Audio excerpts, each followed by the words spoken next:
नमस्कार दोस्तों, आज का ब्लॉग मेरे लिए बहुत खास है क्योंकि आज हम अपनी कर्म भूमि दिल्ली से अपनी जन्मभूमि उत्तराखंड की ओर निकल रहे हैं।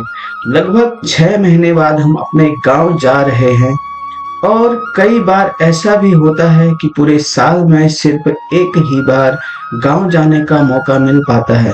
इस बार गांव में हमारी पूजा का कार्यक्रम है, इसलिए पूरा परिवार साथ चल पड़ा है। चाचा, चाची, भाई, बहन और परिवार के अन्य सदस्य सभी इस सफर का हिस्सा हैं। तो इस सफर में बहुत मजा आने वाला है। आप पूरा ब्लॉग जरूर देखिए और कमेंट करिए कि आपको हमारी ये यात्रा कैसी लगी। तो दिखाते हैं आपको आगे की जर्नी हमारी कैसी रही। तो गाइस हम फाइनली पहुंच गए शिवा ढाबा पर। हमने खाया आइसक्रीम और ये हमारी बंदरी है। ये पहले बहुत पतली थी, अब भैंस जैसी हो गई इसकी तरह। मैं तो पहले से ही हूँ। सॉफ्टी भाई बहुत महंगी है यहाँ पे। बुआरी बुआरी आगे भी 140 का 140। पीछे से बुआरी आ रही है। कहाँ है बुआरी? ये बुआरी है इसकी। ये मेरी बुआरी है, मेरे छोटे भाई की वाइफ। ये हमारा मोटा है, एक मोटा ये है। ये भी खा खा के ज्यादा ही मोटा हो रखा है। सही मुंह को चैन नहीं है। और दो मोटे उधर पीछे बैठे हैं। अभी मजा बहुत आ रहा है।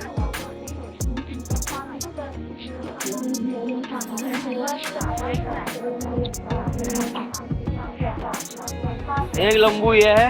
मजा नहीं आया कुल्फी में गाइस? क्या? मेरे को तो बहुत अच्छा लगा। इधर इधर हमारे चाचा जी बिल्कुल अलग थलग बैठे हुए हैं।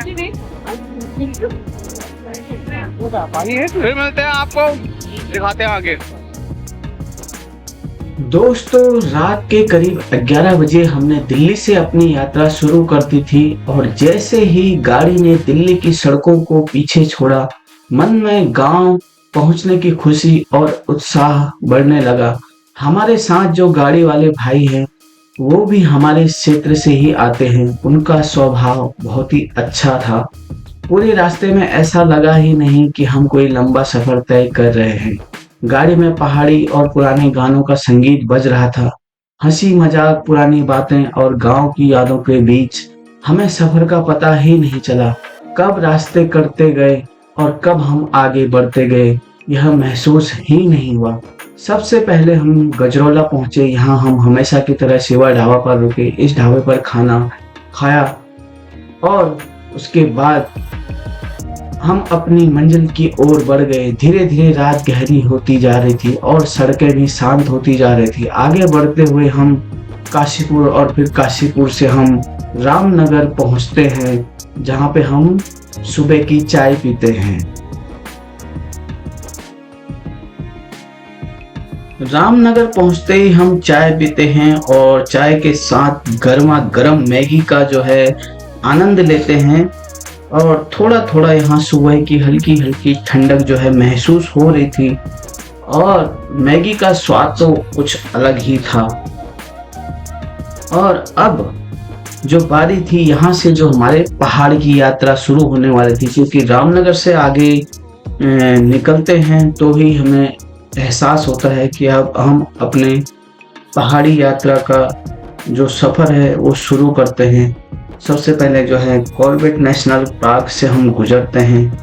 सड़क के दोनों तरफ घने जंगल, ऊंचे ऊंचे पेड़ और प्रकृति की अद्भुत सुंदरता दिखाई देने लगी। सुबह के लगभग 4:30 बजे का समय था। आसमान धीरे धीरे उजाला ओढ़ रहा था और पक्षियों की आवाजें सुनाई देने लगी थी। इसी रास्ते हमें सड़क के किनारे स्थित मां गर्जिया देवी मंदिर का भव्य मंदिर दिखाई दिया। मंदिर की भव्यता और वहां का शांत वातावरण मन को एक अलग ही सुकून देता है। ऐसा लगता है मानो देवभूमि उत्तराखंड अपने आगंतुकों का स्वागत स्वयं अपने देवी देवताओं के माध्यम से कर रही हो। उत्तराखंड में प्रवेश करते ही एक बात जो सबसे अलग महसूस होती है वह है यहाँ की आध्यात्मिकता। रास्तों के किनारे छोटे छोटे बड़े बड़े सुंदर मंदिर दिखाई देते हैं। हर मंदिर अपनी एक कहानी और आस्था को समेटे हुए होता है। यही कारण है कि उत्तराखंड को देवभूमि कहा जाता है। धीरे धीरे सुबह पूरी तरह हो चुकी थी। अब पहाड़, जंगल, नदियां और गांव साफ दिखाई देने लगे थे। तो फाइनली गाइस पहुंच गए हम घट्टी। देखो यहाँ पे हमारा विश्राम है सुबह का। अब यहाँ से निकलेंगे सीधे अपने मार्केट की तरफ, जिधर कोई ट्रक जा रहा है इधर कोई हमको भी जाना है। सब अपने यहाँ पे फोटो शूट चल रहा है किसी का, बहुत तरीके से थोड़ा देख रहे हैं। यहाँ पे मौसम देखो क्या मस्त है। ओहो यहाँ पे लोग पकौड़े खाना चाहिए, पकौड़ी पकौड़ी तले जाना। देखो गरम गरम पकौड़ी। किसको नहीं पकौड़ी।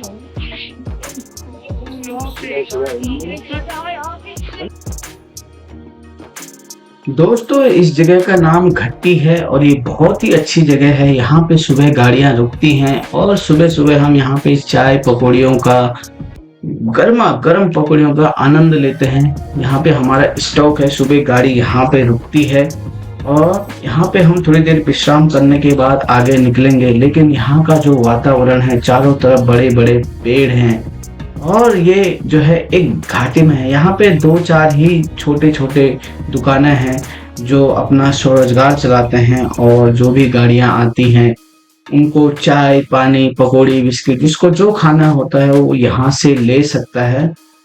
और हम भी यहाँ पे रुकते हैं थोड़ी देर और चाय और गरम गरम पकौड़े का आनंद लेते हैं और फिर निकलते हैं आगे।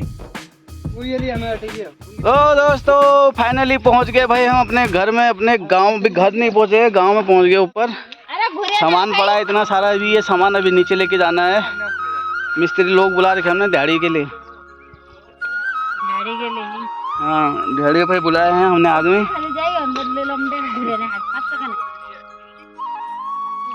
तो भाई हमने दिहाड़ी पे लोग बुला दिए हैं। ये हमारे गांव की रोड है और घर हमारा वहाँ नीचे है। तो दिहाड़ी पे लोग बुला दिए हैं सामान लेने के लिए। रोड से ले जाएंगे सामान, सब ले जा रहे हैं यहाँ सारे। देखो सर पे रख के।